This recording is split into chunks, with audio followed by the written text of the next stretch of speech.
in itself a great achievement at the time, and without bloodshed was unique. This never happened before or since in a crusade. So what started the war between the Pope and and Frederick? Was it the excommunication?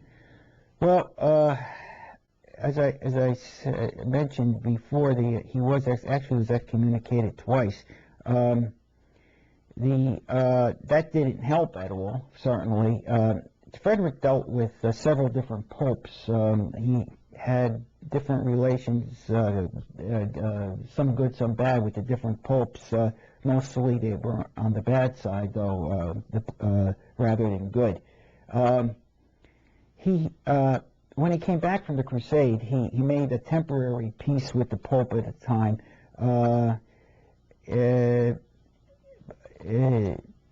He was having problems at the time in Germany with the German princes. Remember, he was Holy Roman Emperor from 1220, which means he was the paramount, or supposed to be the supreme overlord of all the German princes.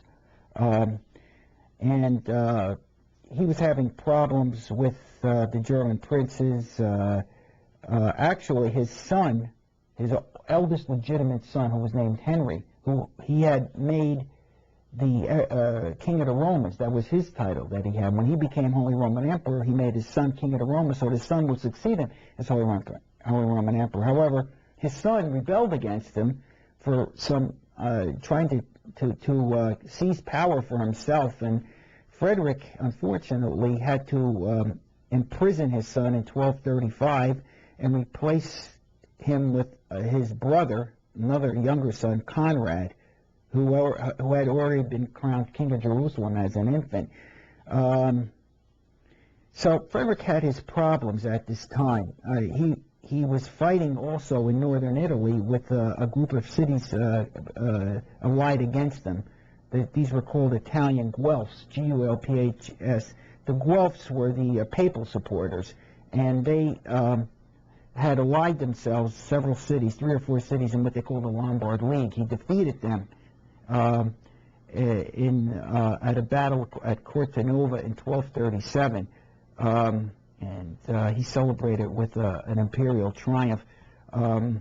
Frederick's supporters, incidentally, the German name for them were Ghibellines. The German name for papal supporters was Guelphs, and they used those designations in Italy also. The Pope was trying to exercise his authority in northern Italy, having problems. Some cities were papal supporters, and some of the cities were imperial supporters, and trying to navigate through that, Frederick was actually looking for a way to get to Rome and to besiege Rome, lay siege to the city, so that he could oust the Pope at the time and install another Pope. But the Pope, fortunately, I think it was a great event, died August 22nd, 1240, and then Frederick, to show a sign that he wasn't against the papacy, just against this Pope, he lifted his siege against Rome, drew back his troops, and he freed a couple of cardinals that he had jailed in Capua. However, nothing changed with Frederick's relationship with the papacy as an institution, and with also his problems with the Holy Roman Empire ruling it.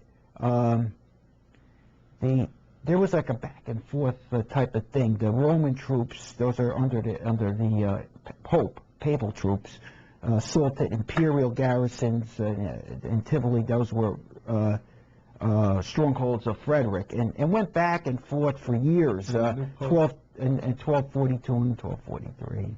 And the new Pope, Pope Innocent IV, was elected in 1243.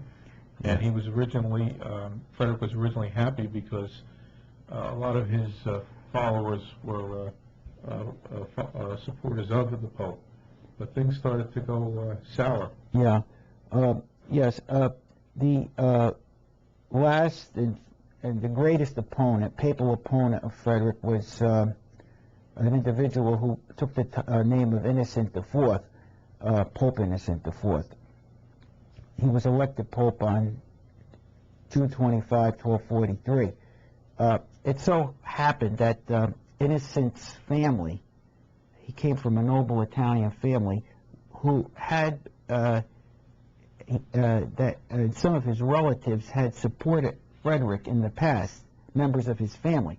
So Frederick thought that perhaps this Pope, coming from a family that had members that supported him, would also support him.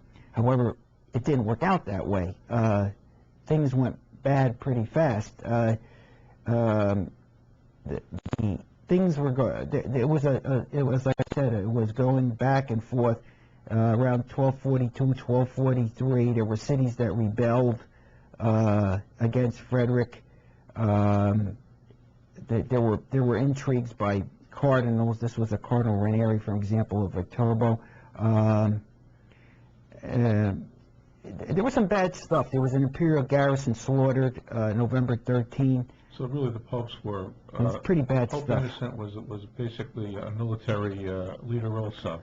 Oh yeah, Garrisons. all of the popes were. Yeah. In the Middle Ages, let me just point this out. The popes were not only the head of the Roman Catholic Church, really, like they are now, but they were the temporal or actual political rulers of what they call the Papal States, which was a large swath of land that right in the middle of Italy. Actually, if you look on a map of Italy at the time, the Papal States actually came between Frederick's territories in the south, which was all of mainland Italy, including Sicily, right up to close 100 miles south of Rome. And then to the north of that was the northern Italian cities that Frederick controlled as Holy Roman Emperor. So the papal lands were right in between, and they actually split Frederick's realms in half, in a sense. So that was, that was itself was enough of a problem. In addition, Pope Innocent tried to poison Frederick in 1245. He also sent monies to Germany to an opponent to unseat him with another German imperial candidate. Yes.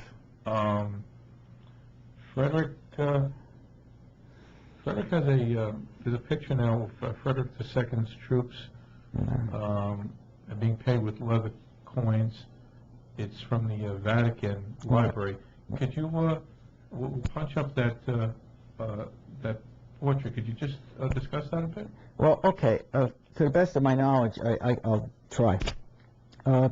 Somewhere in the chronicles, it talks about Frederick's imperial troops at this time, around 1243, being paid with leather coins.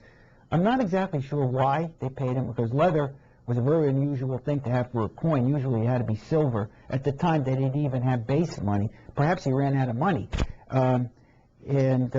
The portraits of the troops, the way they're dressed, were typical of 13th century military attire, especially. This is accurate. The exact reason, I'm not sure. Probably he ran out of regular money at the time. This is very expensive stuff, and maybe this was token money. Later on, you'd give him silver or gold. That's what it had to be, I would think. I don't know. Did you want to say perhaps? Okay. The next is the Battle of Parma and the end. There's a picture here of a Ghibelline cavalry. Ghibelline cavalry.